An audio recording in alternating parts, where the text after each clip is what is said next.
Alright guys, so sectioning for this cut is pretty simple, just taking out the mohawk section and then drawing a line down the division point of the head, so to right above the ear. It's really just separating the front and the back. Then I go through and I blow dry, working back and forth with the comb, almost doing pretty much a flat wrap blow dry to smooth the back of the hair. And then I'm going to go through with my clipper. This is the Andis Supra ZR that I've done a review on, so if you guys want to check that out, you can see that in a past video. But I'm using a number 4 attachment on that clipper and the 000 blade on the clipper as well. I'm just going through scooping the hair out, so I'm starting close to the scalp and then working my way out as I get past the occipital bone, just to build up a little bit of weight in the crown area. And this is really just removing the bulk. And what I want you guys to know about this haircut and the technique that we're doing today is we're going to use multiple tools to create our end result. I think that a lot of people, and I've talked about this before, but a lot of people get caught up in the fact that if they start a haircut with scissors, they have to finish it with scissors. I believe that you have multiple tools for a reason. So the clipper goes through and it takes out the bulk very quickly, and then I go through with my scissor over comb. Not to make it more perfect, what I do with my scissor over comb is it gives it a little more of a natural feel, where a clipper gives it more of a machine feel. Alright, so working the scissor over comb all the way up, keeping that weight in the crown. That's a big key area to this haircut, making sure that you keep the head shape nice and balanced. So now I'm going to go through and I'm going to wet the sides down, and I'm going to work vertically out. So this is where I want to bring in the head shapes so you guys can see the head sheets, I guess I should say. And I'm working vertically straight out from the head. What that's going to do is give me a little bit of weight towards the parietal ridge, so you can see where the elevation is lower towards the parietal ridge, and it's pretty much at straight out 90 degrees throughout the rest of the section I'm holding in my hand. Everything's going to the previous, so this is a traveling guide. I'm not trying to build up too much extra weight in the front of the head. If you wanted to, you could. You just need to understand why that's happening. So over directing everything straight out, back to the previous section. It's growing a little bit of weight, but not too much. And then the very front, everything comes straight out to me, which will give me a little extra weight, which I'll deal with in the dry portion of the cut. So this is where I cut it wet. Now I'm going to blow it dry and I'm going to do more detail work. So I'm taking it one section at a time and pretty much finishing those sections. We're going to use the tip of our scissor to work around the ear. If this was a real human, I would probably fold the ear down with my finger and cut around it, but I'm working that steady blade around the ear and around the hairline. So now we're working our way up the hairline and removing that weight that we pushed forward. So like I've said in many videos in the past, that sometimes I push weight forward to give me that solid line in the front. Now if you don't like that solid line, you can always go in and just cut more of a piecey hairline if you like that look better. I like the solid line right now. I like having that solid shape with the messy texture on top, so that's what we're going for today.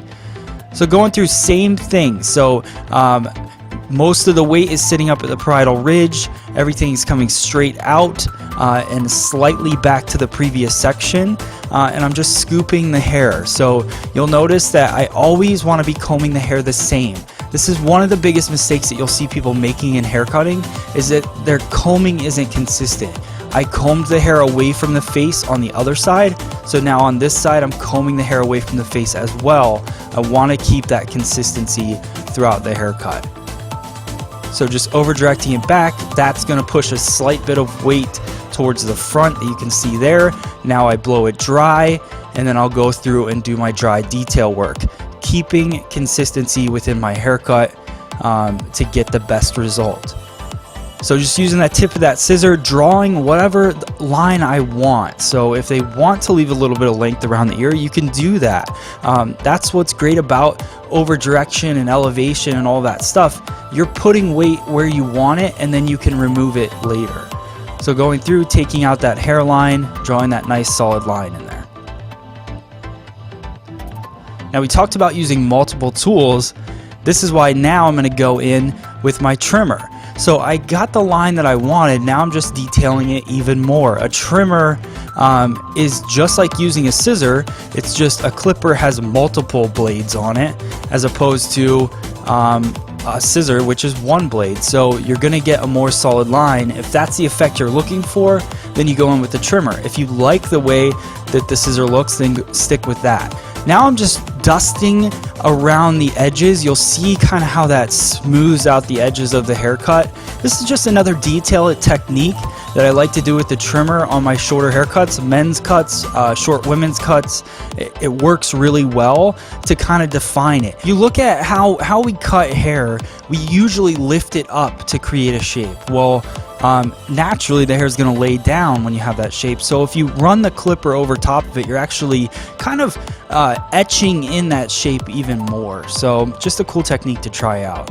Now I'm going to go through, I'm going to work the round of the head, working from short to longer in more of a triangle fashion. So you can see, why don't you look at the either the bottom left hand corner diagram or the top right hand corner, which is going to show you that we're cutting our guide from the side point that we had before and just going through. But I'm using a point cutting technique now because I want to have a little more versatility, a little more texture in the top. This is my DB20 scissor. Before, just so you guys, so I give you a tool breakdown, we used the Blacksmith Fit 6.5 inch scissor for our scissor over comb. This is the DB20 Mizutani scissor. It's a 5.7 inch. This is my go-to scissor for precision cutting or wet cutting pretty much in the salon. So going through, doing the point cutting, not over directing anything too far back. The only thing I really over direct back is the very front portion. I know I'm wearing black. I know she has black hair. It's just kind of how this video worked out. So if you're having trouble figuring out the angle, look at the diagrams that we have.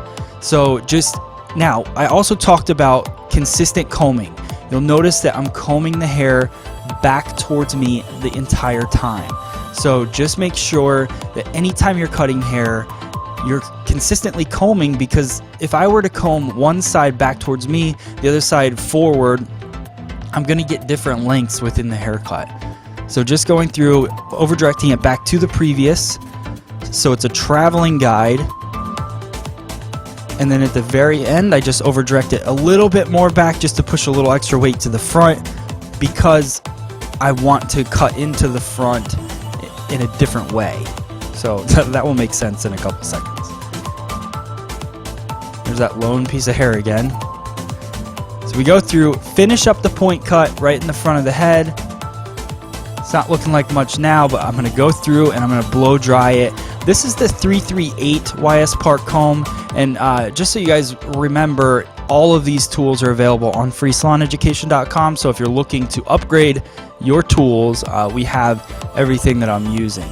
Alright, so I take the DB20 scissor and I just do a little bit of slide cutting into the bang area just to add a little bit of separation and take the length a little bit shorter. So just deciding how much texture I want to put into the front of the haircut.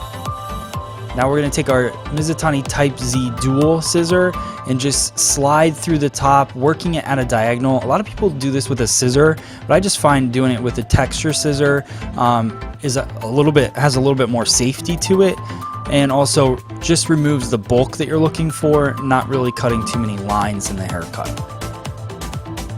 So that's pretty much the end of the cut. What I'm going to do is go through with the blow dryer just to add a little bit of volume to it, and I go in with Bricado Carve and add the texture. It's really just like a cream wax that I use on a lot of shorter haircuts. So I'm going through just piecing that out with my fingers, and that is the end result of the haircut. Hope you guys enjoy this haircut. Definitely let me know in the comments below. Thanks.